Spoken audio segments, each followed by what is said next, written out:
Good evening, young Padawans and Padawins. It is I, your long-lost redneck friend, the only one, by the way, who has an outhouse in space. That's right, I'm the Redneck JT. We are here for your Monday night. The Geek Sully is with me as well, and tonight we are going over Ahsoka episode number 6. So, do me a favor, grab your favorite beverage, be it a adult beverage or a child beverage. Either way works. And so to much on, sit back, relax, and enjoy the show. Sully, it's all yours. Oh, why, thank you. Hello, everybody, and welcome to Two Ewoks in the Park. I apologize for being late. I wasn't home. That does make it kind of hard to broadcast. Just a little bit, but in my defense, we left where we were supposed to later than we wanted to. But it was a good day. It was a good day overall. Some people know where I was. Some people don't. It's okay. We'll go over that tomorrow. Right. But you had a good day. That's all that matters. It was a good day. That's all that matters. Yes, it was rainy, but it was still a good day. And yes, I know I'm wearing Groot today because I felt like being Groot today. That's all right. And JT's got Grogu on, so we're good. We're doing the Grogu. We're good. So let's get right down to the nitty gritty and let's see if we can pump this out, because let's face it, folks. Wow.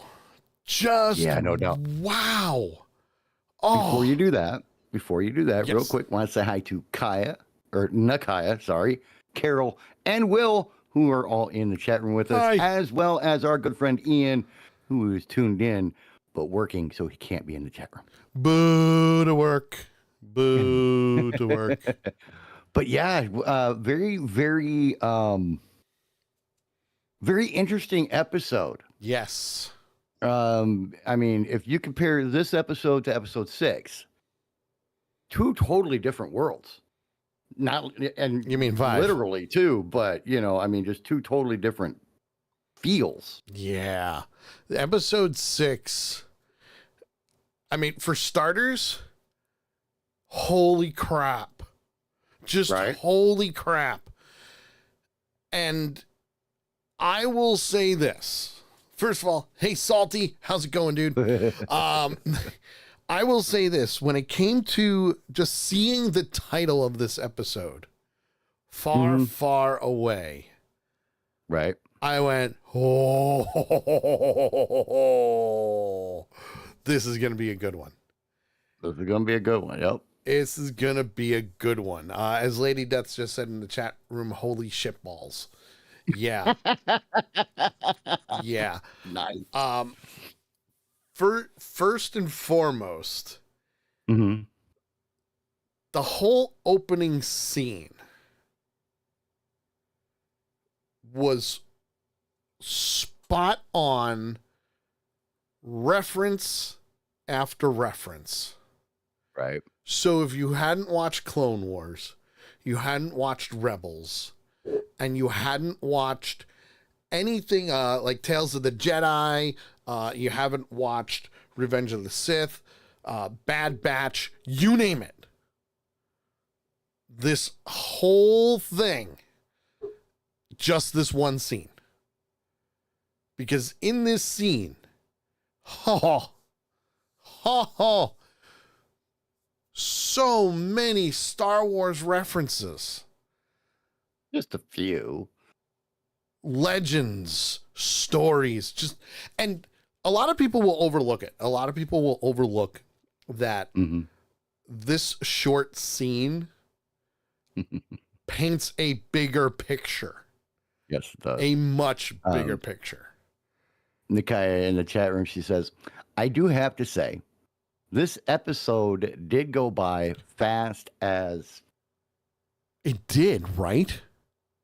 She said, I felt like I blinked and it was over. Even Christy was saying, as we were watching it, she was like, wait, the episode's over already?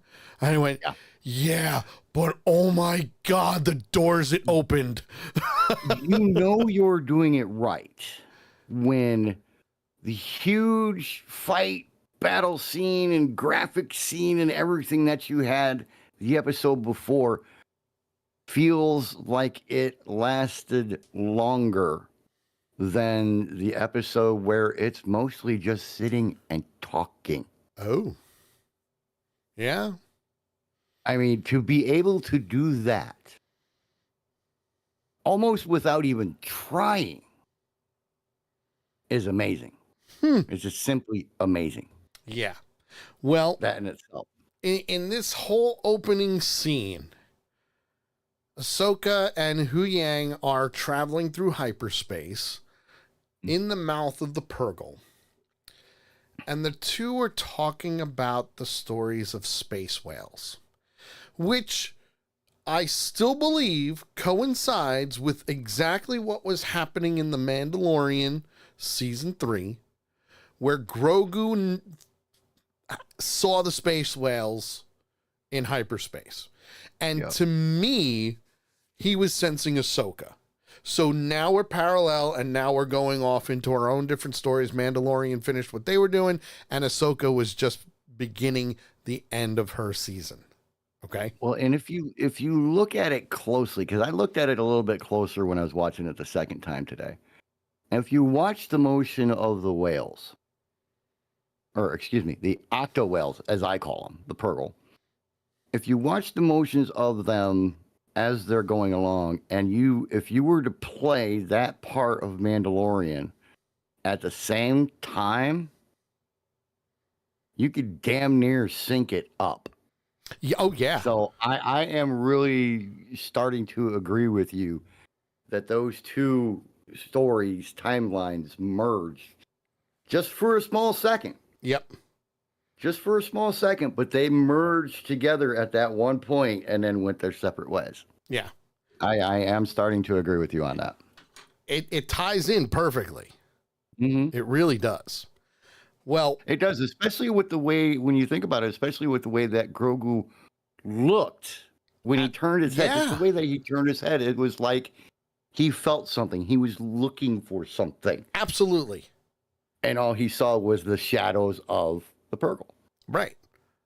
So that's all he saw. Very nice tie-in. Very nice tie-in. Which, again, this is just a theory, but it fits perfect. It does. It really does. It fits perfectly. Well, during this whole scene, and this is really just a, hey, what do you want to talk about type thing. Yeah. Like, okay, how are we going to spend our time? You know? And Ahsoka would...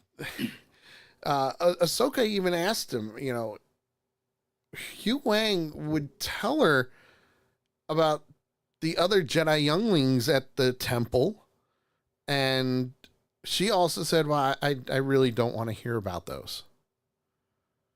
I don't want to hear about that story.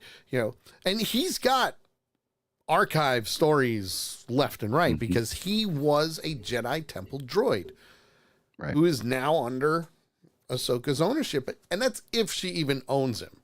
I don't even think she does because, you know, in Star Wars. I don't think so either. He what? I don't think so either. I think it's a mutual. It's more of a goal thing. Hey, I got nothing else to do and I'm a droid. I'm going to help you type thing, you know? And yeah, it's a mutual working relationship, especially with some of the things that they've talked about that have happened in the past. Yeah. That if you were owned by them, you wouldn't have said the things that he said. Right.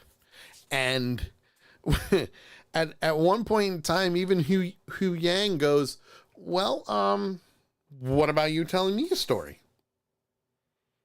Tell me a story. And she goes on to start talking about Sabine and how she found out that she went with the enemy willingly. And he just nonchalantly, but very quietly, well, that's troubling. Right. And at first she's like, no way. There's no way she went willingly. But she did. And you know, Ahsoka said what she said, and it's like, well, that is disturbing. Yes. But there's something that I felt. I didn't say anything about it last week. But there was something that I felt that made me think maybe, just maybe, she's doing the willing captive for now Yeah. in order to find Ezra and try to stop him from the inside. Which huge Kind of like a possibility. spy kind of thing, maybe, you know? Yeah, and I understand your thought process on that. I really do. Well, you would. Mostly, You would. mostly because I understand where you're coming from. You didn't watch Rebels. You did watch as many important Ahsoka episodes as possible. Yeah, I've watched a lot of it, but I've missed a lot too. So right, but you're able to pick it up, and I guarantee you, the more you watch in your spare time, with what little spare time we have, you're going to get to that point of go, oh, that makes more sense now. You know, right? There's a lot of Star Wars lore with this, but at the same time, when Ahsoka agrees that it's troubling and she doesn't understand, I mean, she kind of understands why. She wants Ezra back, which we all want Ezra back. And Hu Yang suggests that the Force provided Sabine with the choice of her own. Either stay, destroy it, never find Ezra, or go with them. Go with them, find Ezra. You know, it's which one's the lesser of two evils, and she did what she needed to do. You know, Carol's on her way out. Bye, Carol. Again, sorry we had to start late. I apologize. It happens. Life happens. But the good thing is I can go live whenever I want. Right. So thank you, thank you. Want to say hi to Ricky, baby. What's up, buddy? Welcome. Say hi to Ricky and say bye to our good friend Carol. Bye, Carol. She's off. She's so happy she made one. Well, listen, Ricky. Are you all caught up with Ahsoka? If not, plug your ears. Spoiler alert! Because I warned you ahead of time. But I'm so glad you came in. Thank you. Yes. Thank you. Great to have you with us. So, and this whole thing right now we're talking about the opening scene with Ahsoka and Hu Yang just sitting in the ship, traveling at light speed, or super light speed, I guess you could say, with the Purgles, and them talking about Sabine and Ezra and everything that's basically happened up until this point, where Hu Yang, granted, he's a droid, but he knows the lessons of the Force. He knows the lessons that the Jedi have taught. It's in his databanks. And as they're talking and as they're mentioning that the decision for her was to go with the enemy to save Ezra, Ahsoka then just says, well, you know what? I think I will hear one of your stories after all. But it was the way he started. A long time ago, in a galaxy far, far away. Yes. And he said it Fade to black. He said it so gently. Mm-hmm. You know, like most people would be like, a long time ago in a galaxy far, far away. Roll the credits. Like he was saying it to a toddler, which is basically, I would think, is the way that his programming was set up, because he was dealing with younglings at the temple. Yes, absolutely. He was dealing with the younglings, dealing with Padawans, teaching them certain things and telling them stories. And these stories were lessons for them. But even he said at one point in time, even these stories had to have been true at one point in time and passed down from generation to generation. Some of those stories were thousands of years old. You got to remember, guys, the Empire, that is not the beginning of the Jedi Temple and the Sith. That goes back thousands of years in their lore. So, he's been around a while. A little bit. Just a little bit. But, as he's telling the story and as they're going into light speed, I noticed that the light speed is completely different than the normal light speed. Will says, yeah, but didn't he ask Ahsoka to tell him a story? Yes, she started talking about Sabine and how Sabine went with the enemy.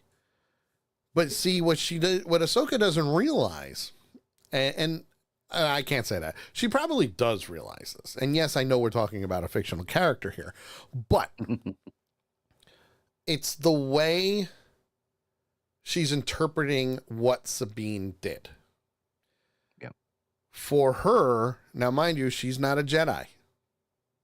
Sabine is her apprentice. But Sabine still wants to find Ezra. And she still, in some way, shape, or form, blames Ahsoka for what happened to Ezra. But if you think about it, and this is where details happen, folks, in the episode at the end of Rebels, where Ezra sacrificed himself to save everybody and get Admiral Thrawn away from Lothal, details matter because we'll get there. We're gonna get there.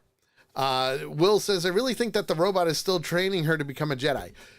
Yes, he is. Now, granted, Well, that's his function. Right. That's exactly his primary programming is to teach people to be a Jedi. Yes. You know, and it's literally like she's bringing her high school teacher along with her on her friggin' audition for AGT. Yes. Kind of thing. Yeah, kind of. Yeah, I would have to agree with you on that one. So from there, we see Sabine waking up on the Eye of Sion in a prison cell, and we see Balin's skull passing by the cell. When she kind of goes, hey, where's my view? I want to see a view. Where's my view? And they get into a conversation, which I thought was very interesting. And this is where I still firmly believe that he is not a Sith. Because more and more is being brought. Yeah. He's definitely not a Sith. He's not a Jedi either. Right. He is a survivor. But I do not think that he is a Sith Lord. And it was the conversation that he had a little bit later on with what's her name? Shin Hati. And we'll get into it, trust me. But while they're discussing she wanted a room with a view, he says, well, your imprisonment is a perfect time for reflection. And and she's like, no, that's not what I do. Yeah, I don't do that. But she also reminds Skull of their deal regarding finding Bridger. And he says, he starts walking away silently, and she's starting to get pissed at him. Starting to get pissed, and it is what it is. We had a deal, man. We had a deal. Which is true. But you can see, like, as he's walking away, you can see the look on his face of, yes, I know I have a deal with you. But his face is very serious. It doesn't give anything away. He's constantly in thought. Constantly in thought. So clearly, yes, they are hired hands. They're mercenaries. They just so happen to be powerful with the Force. Okay? Right. From there, we see Skull going to the bridge, and we see Morgan Elsbeth remarking about the impatience that Sabine has, which, with Sabine, she's Mandalorian, so you're not going to have a lot of patience to begin with. Right. Especially if you're a warrior. And in her case, she is a warrior. All right. But Elsbeth does something. She specifically asks Skull, if he intends to honor and follow through with his promise to her. Mm. And he simply just responds with, yes. But we can use this to our advantage. So clearly, Something's forming in his head. he's got other, which he has other motives. We know he has other motives. We've seen it. But as anybody would know from watching all of the other previous movies, Senator Palpatine, not Darth Sidious, Senator Palpatine, always had a backup plan, which therefore Darth Sidious always had a backup plan.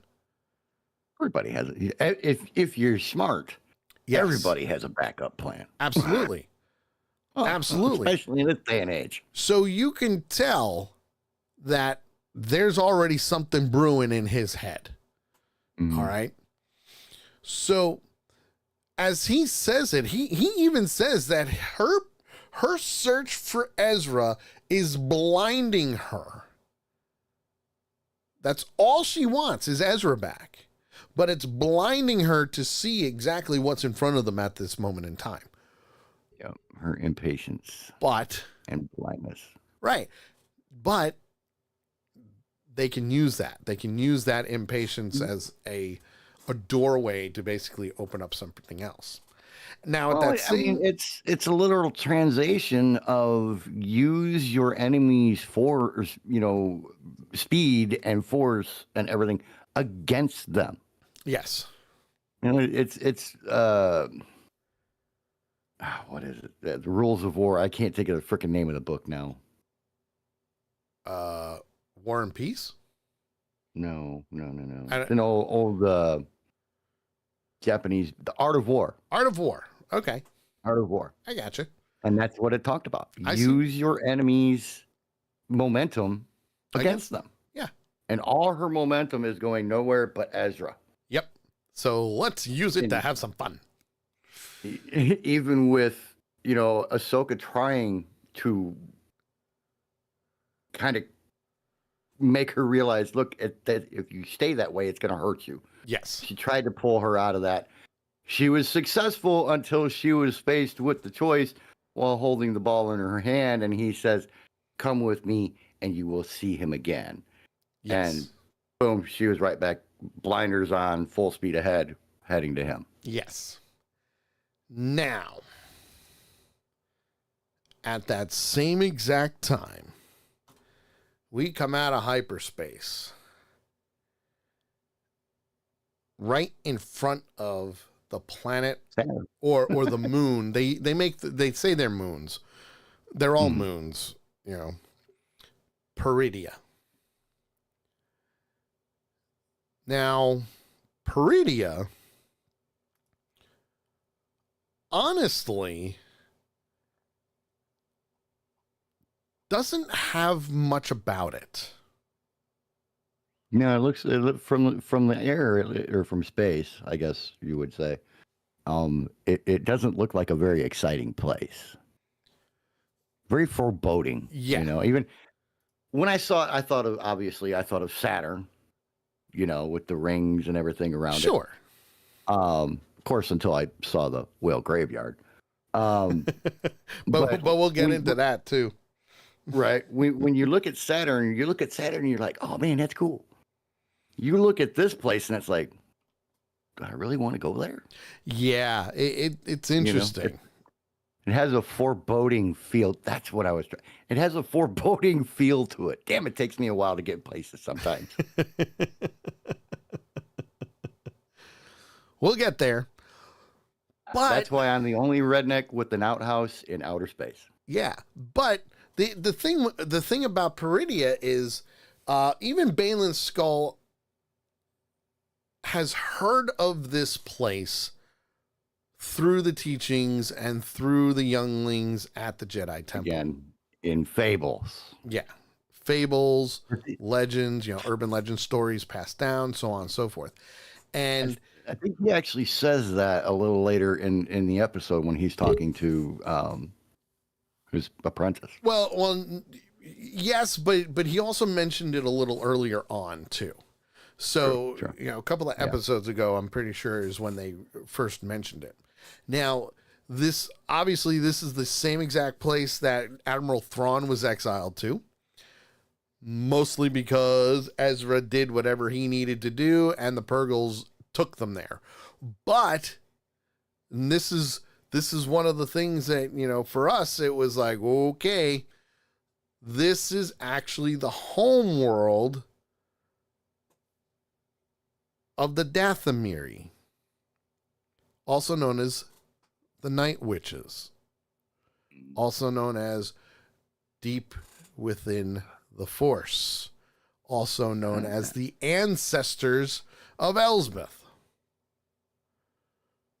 So, when she states how it's the ancient homeworld of her people, the Dathomiri, Skull says, well, according to some of the stories in the Jedi archives, Purgles would migrate to this one other galaxy. And that's when Elsbeth tells of how her ancestors were the first to ride the creatures, kind of like kind of like in Dune when they would ride the sandworms in Dune. And if you haven't seen Dune, you should watch it. To tame and train them, or something like to ride them. Yes, something like that. But the other thing is the graveyard, so to speak, that JT mentioned just before, are in fact the rings around the planet. Yep. Now, and it was funny because I didn't notice it the first time. The first time when he said that, and then they flashed to the scene where you could see a giant rib cage floating by. Honestly, and I'm surprised at myself that I didn't notice that the first time. But I did see it tonight when I watched the second time. And it's like, okay, even Kay looked at me and go, how'd you miss that? I didn't miss it. I was like, shut up. Well, at that same exact time, we now have Shin Hati going and getting Sabine Wren and bringing her, from her cell to, along with Elsbeth and Skull, to go down to the planet's surface. And that's where they meet the Night Sisters. The Night Sisters are back, folks. As soon as I saw their faces, I'm like, son of a bitch, they're still alive. Creepy little bitches is all I can say. And they are known as the Great Mothers. Yes. The Great Mothers. And it's... Only if I was adopted. Yeah. Just saying. Well, what I thought was interesting was the... where they were and where they met up with them was almost exactly like where they were on Cedos. Picture perfect copy. Yeah, it was almost like a perfect replica of that. And where they are now, it just stayed fresh and recent, whereas on the planet in the other galaxy, it had been thousands of years, and this was abandoned and decrepit and old and worn by the weather and all that good stuff. So yeah. Well, some more information came out about this whole thing because while there, Morgan is greeted as a child of Dathomir, and the Great Mothers are praising her and giving her and her ancestors credit for what they just did. And she confirms that it was the Night Sisters' visions that led her down that path. That led her down to the path of coming here. And which I find interesting. I mean, that is a magic trick and a half to be able to communicate. Yes. From a totally different galaxy. Yes. to another one and send these images to somebody. You know, that is some ferocious power. Yes. If you think about it. Well, from there, they get into, well, the witches, anyway, mention Grand Admiral Thrawn. And Elsbeth goes, "Where you at, fool? Where is he? I would like to see him." Wait. You will have to wait. Have to wait. He is See, that's where coming. you pulled a little bit of Sabine there and showing a little bit of impatience. Oh, really was. But again, the Sith do everything with feelings. You know, they reach out, and yes, she's a Night Sister, so yeah, she's a witch. But one of the other witches says, "Stinks of Jedi." Looking at Sabine. And she says, "This one's dangerous." Mm-hmm. So they take her away. In exile. They take her away, and she says to Skull again, "We had a deal. Mm-hmm. We had a deal." And as they're doing their thing, Skull and Hades stick around. And this is the cool, this is what I love.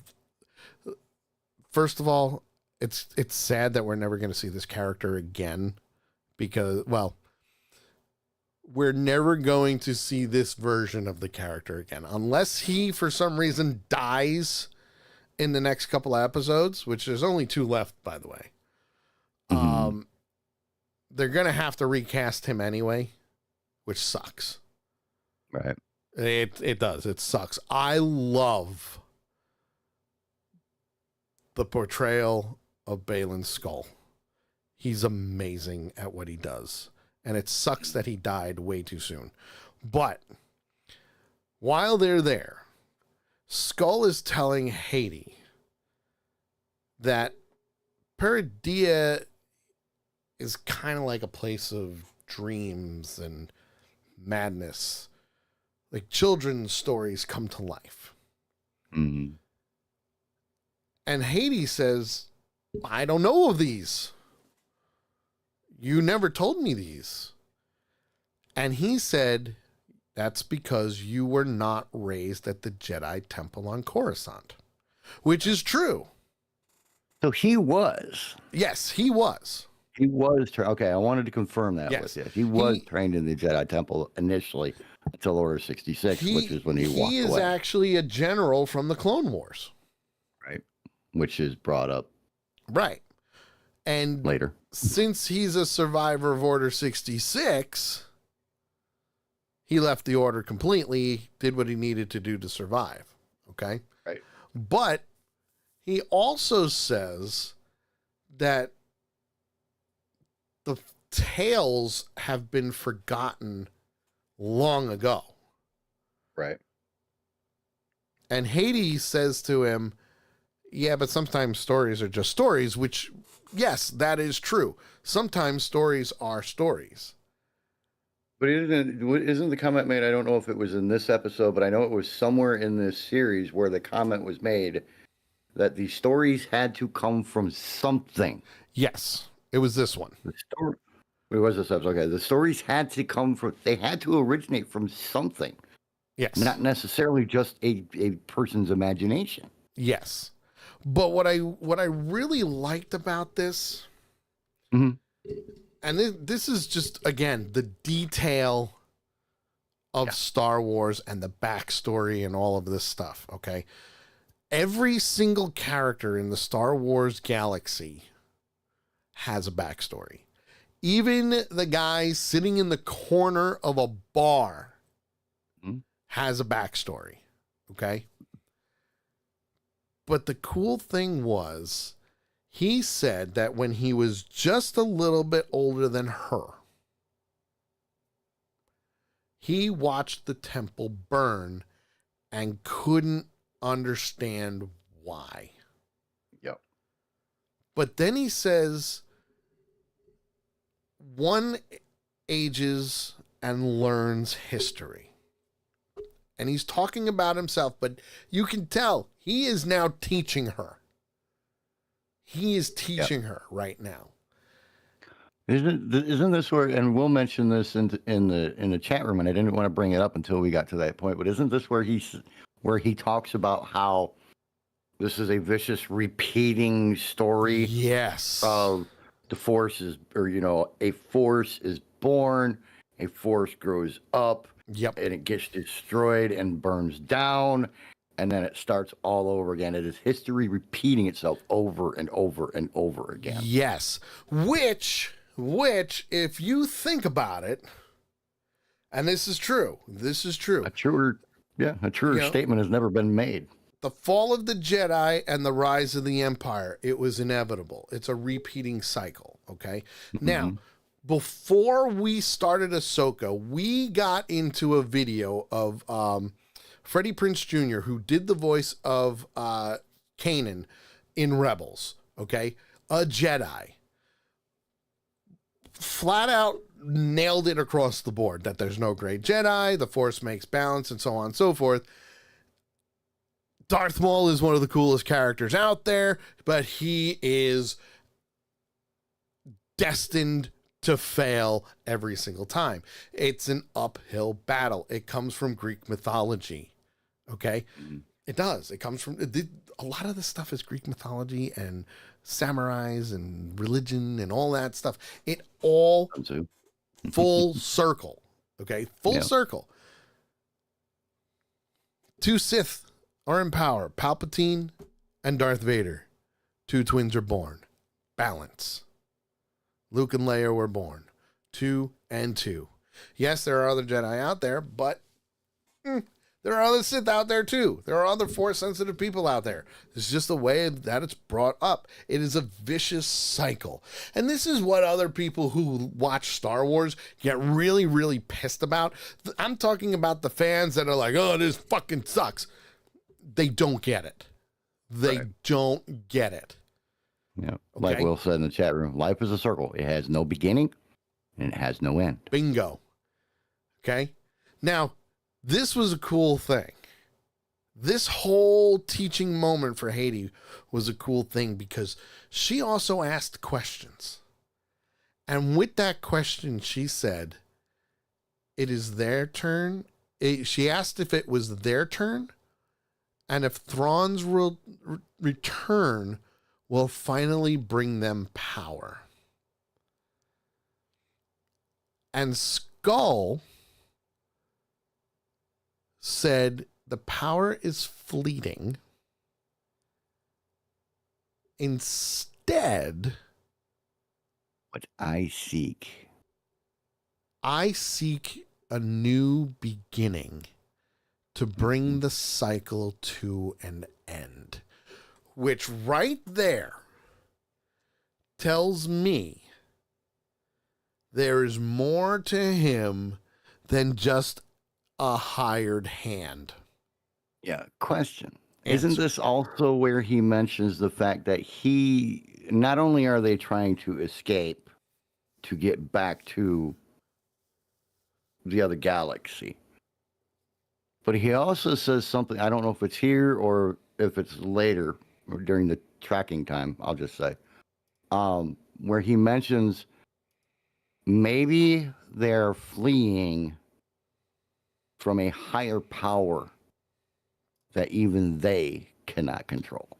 Yeah, roughly around right there. in that time frame. But yeah, it may come a little bit later because once they start doing that, and they start having that conversation, and Skull actually says, well, actually, not Skull. Well, yeah, when Skull says that he wants to bring the cycle to an end and he wants things to change, Haiti then says to him, is the beginning here at Peridia? And all he did was smile and said, if you believe the stories are true. Yep. So he's letting her know that he believes in something bigger. And that they probably won't be leaving anytime soon. Yeah. Oh, yeah. Absolutely. We're going to be here for a while, so you might as well get used to it. Absolutely. Start making friends. And from there, Sabine's in her cell. And as she's in her cell... This is funny. This is funny. She starts to close her eyes and reach out with her hand, attempting to open the door, which is great because at least she's still trying to practice. She's still trying to move things, start small. I mean, I probably would have worked on trying to open up my handcuffs and whatever, because that's smaller than the door. Going like this and concentrating is kind of hard to do when you have the other arm kind of pulling your arm down all the time, But then as it's happening, the doors in the building and the walls start to rumble. She's like, wait, what? Is that me? But then she looks out the window and she starts to see the shadow of the Imperial Star Destroyer, the Chimera. Dude. Now, this is where paying attention to detail kicks in, folks. Because if you watched the last episode of Star Wars Rebels and you saw Ezra sacrificing himself to save Lothal and his friends, because that's what a Jedi does, and that's what Kanan would have done, and I would have done what my master done, you would see the Purgles, the big giant one, wrapping its tentacles around the Chimera, practically collapsing decks and the sides and everything like that. So that's why there's all that damage. That is why the ship is damaged the way it is. Lady Death says, that is one big effing ship to enter orbit to the planet. Holy shitballs. Not as big as the Executor, which was a Super Star Destroyer. But still big. That thing is effing huge. Yes. I mean, the place where the witches and Skull and all them are standing, that's a big place. Yes, and it fits right into a giant freaking spire of stone. Yep, and it fits right into the main tractor bay. It fits right in there, but this freaking ship dwarfs it. Yep. I mean, it makes it look like us looking down on freaking ants. Yep. Well, when they showed the scene as it came down, I was like, holy crap, man. That's like the opposite of when the whale came up for Ahsoka to talk to it. Yeah. Wow. Well, from there, the ship lands and hovers over the pillar. And as it matches up and it levels out, all you see are night troopers standing guard in the bay. Now, night troopers are very similar to stormtroopers. The only difference is stormtroopers miss. Night troopers don't. All the time. Yeah. All the time. Night troopers are beaten up, battered, but they can actually shoot. Right. I mean, you could tell as they scanned over them, you could tell these things had been through holy hell, Yes. And, you could tell that their armor had been repaired. A lot of it looks like it's been taped back together. Yep. And all this stuff. And Ian made a comment to me, and I'm trying to find it right now, but go ahead. So while they're all standing there,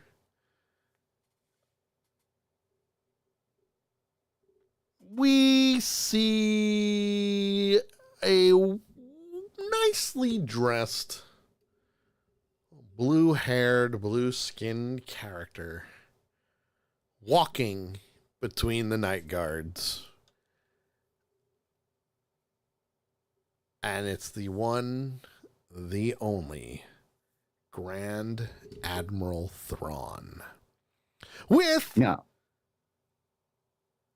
his captain of the guard, Enoch, by his side. And Enoch's the one with the gold face on his stormtrooper helmet. Okay. Bad dude. Bad dude. Right. You don't want to mess with him. Okay? Because his armor, aside from stormtrooper armor, is also like from the TIE fighter pilots. Yeah, it's interesting to say the least. Okay. Right. Interesting to say. I got to tell you though, when I first saw Thrawn, when I first saw the close up of his face, I'm like, part of my brain says, we've seen this face before. And another part of my brain goes, yeah, it's Data from Star Trek, just blue. Because it freaking looks almost exactly like him. So, just blue with red eyes. That was the first thing that popped in my head when I saw it. And it got even worse the second time. And he says, if you really want to stretch it, you can almost get into Pee Wee Herman. Yeah. So there you go. So, Lady Death says, when I saw the blue, I thought of ice giants from Thor and Loki. There you go. Not wrong. But this, Admiral Thrawn, he is vile. He is, what's the word I'm looking for besides vile? Sinister. He has absolutely no problem sacrificing anyone that he sees fit in order to get what he needs. Right. You don't mess with him. Yeah. You don't mess with him. But if you saw him in any other circumstance, if you saw him in any other circumstance, you put him in a rebel's clothes, okay? Mm-hmm. You put him in just regular civilian clothing on Coruscant or anything else, he looks like anybody else. Yes, he does. But when you put him in that outfit with that look in his eye, yes, it emanates nothing more than pure frickin' evil. Lady Death says maniacal and devious. Yes, also true. He's portrayed by Lars Mikkelsen, who also did the original voice of Admiral Thrawn in Rebels. So, full circle. And even Western Echo, he messaged me not too long ago about it. He goes, I don't know how I feel about it, the portrayal. And I went, no. The portrayal is spot on because the actor is Admiral Thrawn. He is the guy. He's the guy who did the voice. He's the one who brought him to life. It only makes sense to have him be Admiral Thrawn. Okay? Right. Yes, do I think his portrayal was a little bit weird at first, but nailed it. Nailed it. He is Admiral Thrawn. There's nothing, you can't say anything about it. But from there, they start going into how he's grateful that the Night Sisters and Elsbeth are back and they're helping him to get out of exile. He wants to get out of exile. which makes me understand that the Eye of Sion is big enough to attach itself to that Star Destroyer. That's why they made it that big. That's why it's that big, and that's why it's got 3 hyperdrive engines, plus the hyperdrive on the Star Destroyer. And again, a flashback to Obi-Wan, where he parked his ship in one of those rings and took off to another planet. Yes. Which happens. Yeah. So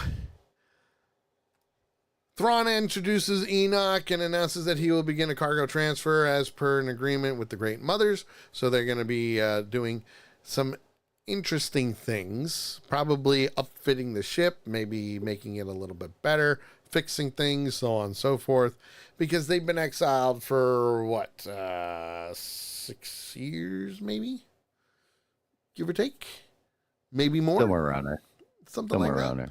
Well, yeah. She also tells Thrawn that there is someone here who you need to see, and says, bring up the prisoner. They brought the Jedi. They brought her. Yep. They bring up Sabine, and Skull reveals that he had brought her as she may be of some use. And after being introduced to Thrawn alongside his apprentice as mercenaries, Thrawn remembers him as General Baylan Skull of the Jedi Order. Which is true. He was part of the Clone Wars. He fought in the Clone Wars. And Skull says, I parted with the Jedi a long time ago, which he did. I like what Thrawn says after this. He would not be the first. Yeah, he wouldn't be the first. So clearly, Thrawn does not trust Jedi at all. Would you? If you were him? No, if I was him, absolutely not. But I wouldn't trust anybody with the Force if I was him. And he doesn't. True. I don't think he even believed that Palpatine and Vader should have been running things. I don't believe that at all. It should have been him. He is technically the heir to the throne, if you think about it. Okay. From there, the night troopers bring up Ren, and he recognizes her and says, thanks for the help in the escape from exile. I appreciate it. And she just goes, where's Bridger? Right. Called him out and just said, where's Bridger? And Thrawn just says, well, your desire to meet with him could potentially reshape the galaxy. And says, not what I asked. Where is he? So that's when Thrawn kind of goes, all right, well, you know what? You have an agreement. We need to honor it. So please, by all means, let's honor the agreement that Skull has. So very, very honorable. I will say this. Thrawn, although devious, maniacal, evil, and vile, also has honor. But he'll stab you in the back so quick, it's not even funny. But it's honor with a devious reason. Yes. So honor with a devious reason, which we will find out very shortly. Yes, very, very shortly. So from here, Thrawn says, all right, we're going to honor the agreement, get rid of her restraints. And, oh, by the way, here, take this. Take this to go on your search. You have a certain amount of days in order to find him. Otherwise, we're gone. We're leaving you. When we leave, you are stuck here. You're either on this ship or you're not. And if you're not, then you're stranded here forever. Which, if you think about it, is not entirely true. Right. Well, but that comes to a head. Hopefully Tuesday. Further ahead, too.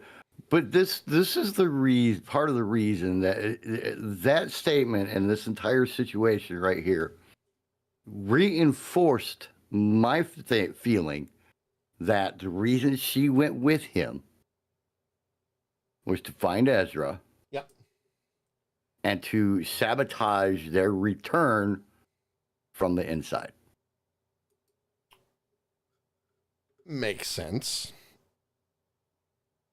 There's just theory. Just like with you and some of your theories, there were little things that just kept pointing that way. And for me, there's little things that just keep pointing that way. I don't know if it's going to be true. I don't know if it's going to happen or not, but it just feels that way. It's a possibility that it could happen. Oh. Right. Very big possibility that it could happen. So they give her what's called a howler. Quite the ugly type of fellow. Yes, it's an ugly wolf is what it is. That's a big wolf. It's an ugly wolf. It's got like 4 nostrils.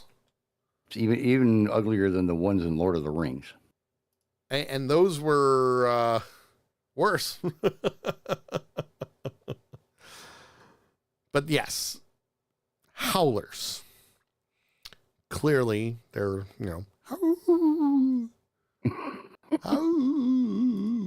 but they're native to that land. They are native to the land.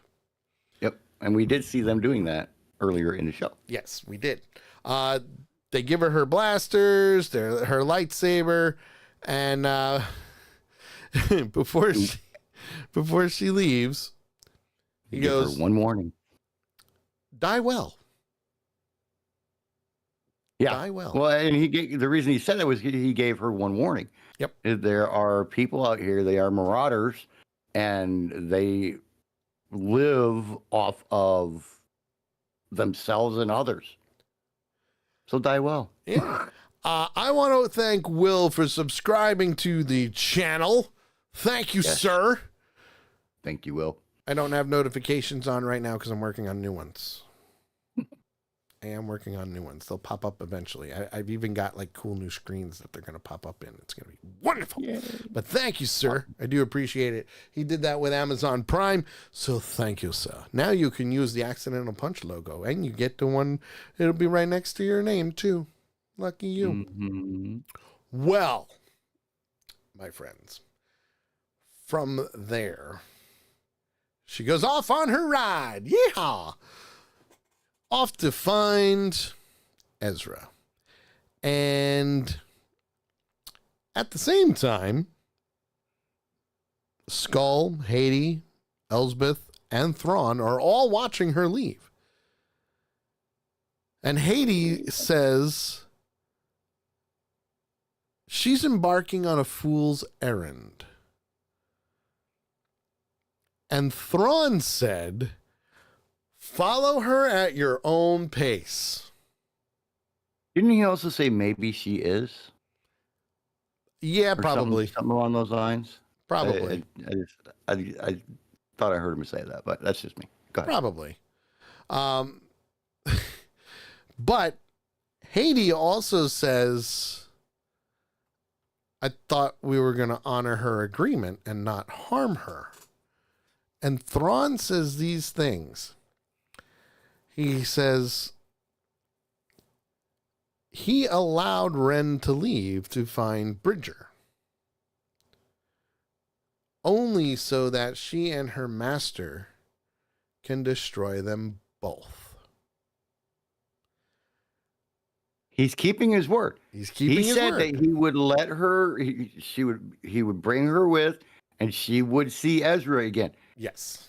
And during that time, she would not be harmed. Right. Didn't say a damn thing about what would happen after. Yes. She found Ezra, if she found him. Yes. So he is keeping his word. Now, in my opinion. in this situation, because this is a little bit longer of a scene, because it's really the whole last half of the episode, really. where, mm. obviously we're going to sum it up real quickly because there's still stuff that we got to go over and we don't want to keep running over as long and making this a 2-hour show. Right. As she's searching, she gets attacked by bandits. The good thing is her Beskar armor, she was able to deflect it and she took out all of the bandits. Broken scanner, the works. Yeah. At the same time as that's happening, she starts walking on without it, and we cut back to the fortress. So what? It deserted her. Yeah, well, yeah, the Howler ran. Yeah, so it took off as soon as the first shot was fired. She was knocked off. Yes, but the good thing is she was able to fight them all off and survive and move on. At the same time, the Night Sisters tell Skull and Haiti to get on their mounts and go. The Night Troopers are loading cargo containers left and right, and Enoch tells Thrawn that Skull and Haiti left to go after him. And oh, by the way, send out 2 squads to support the mercenaries. And I like how, what's her name says, shouldn't we send more? And he's pretty much like, no. They can handle it. 2 will do just fine. Those were his words. 2 will do just fine. Well, as Sabine is walking now, her Howler decides to show up and, starts following her. Like, hey, you deserted me, you bastard. Yep. Saying it was a coward, ran away from a fight, the works. But she decides to give it another chance, and she's able to ride and hopefully get somewhere. Where they finally get to to me, it looked like a mud puddle, honestly. But yeah, kind of. It also had a lot of rocks around it. And as the Howler was sniffing around, it jumps up and it reveals itself to be what's known as a Nadi. Yes, that is what it's called, a Nadi. I had no idea what it was called until I saw it and I went, I need to look this up. It made me think of the rock people in Frozen. Yes. Yes. The rock gnomes. Yes. Rock gnomes. The rock gnomes. So while that's happening, they're talking, they're conversing. Sabine notices the pendant on the Nadi's chest or necklace. And it was a Rebel Alliance Starbird. And it noticed it on Sabine's shoulder. And how they were going back and forth. You've seen this symbol before? Can you take me there? Can you take me to Ezra? And the alien goes, yeah, pretty much. I mean, couldn't understand a word it was saying, but it was like, come on, let's go. Long-winded way, yeah. Yeah. But then more opened up. Now, when more of them opened up, they were kind of a little hesitant of the Howler because the Howler apparently eats these things. But, but it was a come, follow me, let's go, let's get to where we need to go. So they travel off. And the entire time, no joke, and I know I'm going to ruin this for everybody when I say it, I automatically thought of Spaceballs when they were following, and it's ding, ding, ding, ding, ding, ding, ding, ding. I kind of got the Snow White and the Seven Dwarfs kind of thing. See, at least I went with something Star Wars related. You know me, I relate to shit way outside of the Star Wars world. So I went to Snow White and the Seven Dwarfs when they were on their way to work. That is true. True. Hi ho. Tough to work we can go. Yes. Well, that brings us up to Skull and Haiti. They're tracking down Sabine, and they see the battle that ensued with the other mercenaries around the planet, and how they tried to jump her and kill her and do whatever. And they noticed them up on the mountaintop too. And I spot marauders.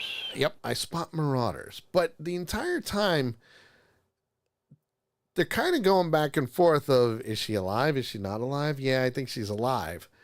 But then Haiti asks her master if he knows the one that Sabine is trying to find. And Skull answers that he does not. And then he says these words: Bridger was trained as a Boken Jedi in the wild after the fall of the Jedi Temple. I like what comes up next. Haiti says, so I'm that way. And his reply was quick. Yes, very quick. What was it? His reply was very, very quick for the style of conversation that they were having. He's like, no, they were trained to be Jedi. And this is a very peculiar line. And I might be missing something from, Rebels and all that stuff. But he says, I trained you to be something different. Yes, something more. Something more. Sorry. Yep. Sorry, Miss Lord. I trained you to be something more. Yes. But just the way that he said it was almost creepy. But he also says that sometimes he missed the idea of the order.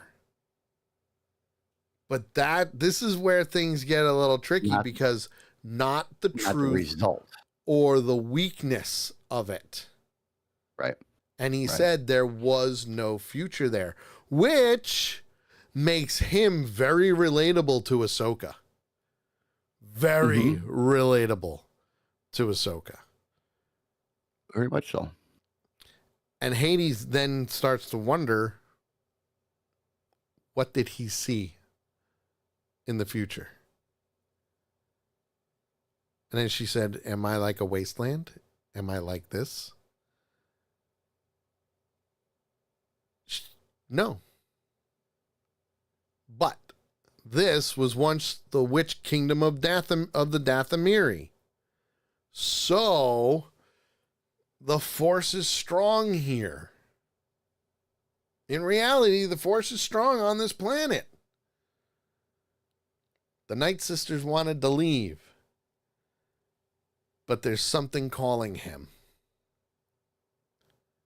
Then they see the bandits up on the mountaintop. Mm-hmm. And he asked her, don't you see it? Yes. Don't you see it? And that's when she goes, I see bandits. Yes.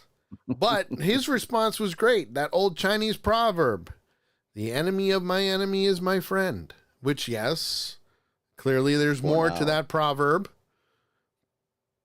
For now. He added that in. Yes, for now. Nice little pause in between, but he was very honest about it. On the end of it. Yeah, he was very honest about it. That's for sure. Yeah. Sabine is still following the Nadi, and they bring her to a settlement right by a lake, right on the outskirts. And as they're there, you can see all the Nadi have that Rebel Alliance logo on them. In some way, shape, or form, it's there. Mm-hmm. And she's looking around, and we hear a voice in the distance that says, well, it took you long enough. And here we have an adult Ezra Bridger who says that he knew he could count on her. Obviously, they embrace, they hug, they start talking, they're smiling. And she says, you always had a plan, but never a really good one, which is true. He never really had a good plan. But Bridger then says, well, did it work? And Sabine says, yeah, it worked. It worked. And The whole thing worked. And then he starts asking all kinds of questions. Yes. You know, she's like, dude, can I just be happy to have found you for a little while? Can I just be your friend right now, please? Can I just be happy for a little bit? Happy. Just after all this freaking time trying to find you. Yeah. But then he also says that he couldn't wait to go home, which is true. He can't. He's been in exile too for just as long. I'd be the same way. But then they show the look on Sabine's face. Like, oh, shit. And again, another reason for my theory. Yes. So, sorry. From there, we're back at the Night Sisters Fortress, and the Great Mothers announce to Thrawn that a Jedi is coming to Peridia. And Thrawn asks Elsbeth if the Jedi could be Ahsoka Tano, who was technically dead from Skull. And Elsbeth regards this as impossible, as Skull assured her that she died and fell off that cliff and drowned and was dead. Not in so many words, but yes. No longer alive. But Admiral Thrawn says the one thing that should be known: never underestimate a Jedi. And that death. Well, he says it there. He says, I thought you were one to never do that, to never underestimate a Jedi. Never underestimate a Jedi. And that death was a common deception among both them and the Night Sisters. Mm-hmm. Which is true. And then Thrawn says, well, Skull's judgment is flawed, as he was once a Jedi himself, and he should have considered that Tano was alive. Should have checked. Should have made sure. You know, do that double tap like they do in zombie games or movies and TV shows. But then the Admiral says, I want to know everything about Ahsoka Tano. Her history, her homeworld, her master, her family. And if the Purgle approach, kill it. Yeah, that was an interesting... Without prejudice. Yeah, that was an interesting statement to be made there. He turns to the Great Mothers and he says, I need your dark magic one more time. And they said something about the threads of time require it or something like that. Mm-hmm. Mm-hmm. Or the yarn of time, or I can't remember what they called it. Yes. So, little thing, continuity wise. Now, mind you, from my understanding, the books, certain books are legends and certain books are canon. Mm-hmm. Timothy Zahn. Oh, God. Timothy Zahn wrote Thrawn Alliances, New York Times bestseller. I did not read it. I want to read it. It is on my list of Star Wars books to read. But it is a canon novel where there's some continuity between that and Ahsoka. Because Thrawn asking to know the identity of Ahsoka's master shows that he has no idea who trained her. But in the book, Anakin meets Thrawn. Ha ha ha. Okay.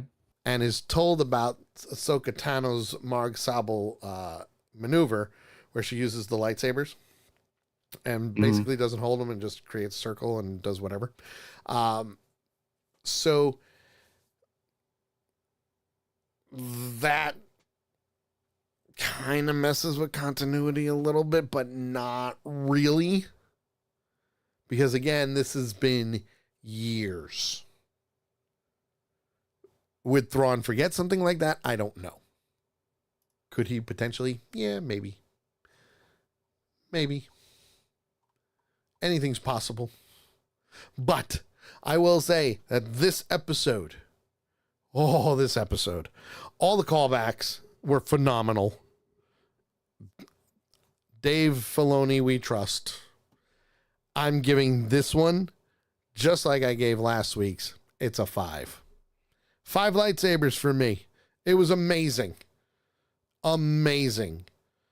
Dave Filoni knows his shit, and I'm glad he does. And I'm glad this is out, because my God, it's amazing. What do you give it? I've been struggling with this one. Nakaya gives it 5. Yay. What about you, Will? What do you give it? Yeah, Will, what do you give it? Struggling with this one. I definitely can't give it a 6. I mean, this is a great episode. Don't get me wrong. This is a great episode, but 5 was balls to the walls. Amazingly awesome. I'm between 4.5 and 5. Okay. Will's giving it a 5.5. 5.5. Okay. I'm between a 4.5 and a 5. I liked the episode. I really, really did. It was a great episode. Like I was almost fawning over the Imperial ship coming in and everything, like I did with the whale, or the octo whale, as I call him, in episode 5 and everything. There was, to me, and I can't explain it. I don't know what it is. I don't know what it was or why. There was just something off. Just a little bit. There was just something off about this episode. So, I can't give it a 5. I'm going to go 4 3/4. Okay. I'm going to go 4 3/4 with it. And like I said, there was just something that was just a little bit off about the episode that, for me, stopped it from being a 5. Okay. And like I said, I don't know what it is. I can't explain it. I tried to figure it out when I was watching it again tonight. I just you know how you sit there and you watch a show and you're like, something's off. Just a hair. It's just a hair off. But you can't figure out. That's what this episode was for me. Okay. Well, hopefully you figure it out. Well, Will says it was missing the most important character out of the whole thing. She was in for just the beginning, and that was it. Yeah, but that was, it could be, but I don't feel. I think I would be able to identify the fact. I did identify the fact that she was missing as the main character for this whole thing, and she, other than her little bit performance at the beginning, she was missing from the rest of this. But at the same time, she wasn't, because things that happened referenced her multiple times. Yes. So that wasn't it. That wasn't it. I don't know. Maybe it's just me. Maybe it's just the redneck in my head going, something's not right. Think of it this way. It was the point in time that they're traveling. They're traveling in hyperspace. Yeah. Mm-hmm. They're bored. They're sitting there doing nothing. Yeah. I mean, what are they going to do? Sit there for 5 minutes and let him tell a story? Right. And I can understand that part. They were traveling, so they need time. And while they're traveling, they're developing the story of what's going on while they're traveling. Exactly. And that's vital, because at the very end of the episode, like you said, it is revealed that the sisters feel her coming. She's coming. So he sets it up to try and destroy her before she gets there. Absolutely. So, but still a great episode. Definitely not a letdown from episode 5 at all. Okay. So it's still a great episode. So I'll give it a 4.75. Okay, 4.75 it is. Yeah, that's a good number. It's a very good number, especially since your ratings as of late have been really low. Yeah, But this season, you've been increasing every single time. So that's a good thing. I don't know. It's like they've changed the storyline since Mandalorian 3, season 3. Yep. Has come out. It feels like the story has changed. I can't explain it. It just feels like they've turned up something in all of the series that we've seen since then. And that's okay. So, which is a good thing. Yeah. It's a very good thing. Well, adds to the excitement. Episode 7 comes out tomorrow during the Sully Show between 8 and 10 p.m. Eastern Time right here on Accidental Punch TV. Obviously, better watch it because we're going to be talking about it on Monday. It's going to be wonderful. Going to be tearing it down because that's what we do. And I think the next 2 episodes are probably the longest runtime episodes for the series too. Not 100% sure, but there's a lot going on. It's going to be wonderful, to be honest. But aside from that, the Sully Show will be live at 8 p.m. Eastern Time. We will be on time. I promise you that. Because we got a lot to talk about. It's going to be wonderful. It's going to be fantastic even. So make sure you tune in, tell your friends, share the link, twitch.tv/Accidental Punch. And for the Redneck, I am the Geek Sully, JT. We will both see you tomorrow. Have a great night, everybody. Be safe, and may the Force be with you. Oh, yeah, that's right. I did it. What? They finally said it, too. Real quick, one thing. Yeah. She blinked. Who blinked? She freaking blinked in this episode. Haiti blinked. She blinked. She blinked. It took 6 episodes, but she finally freaking blinked. She did it. Only once. Only once. But we'll go over that more next week. Have a great night, everybody. Be safe, and may the Force be with you.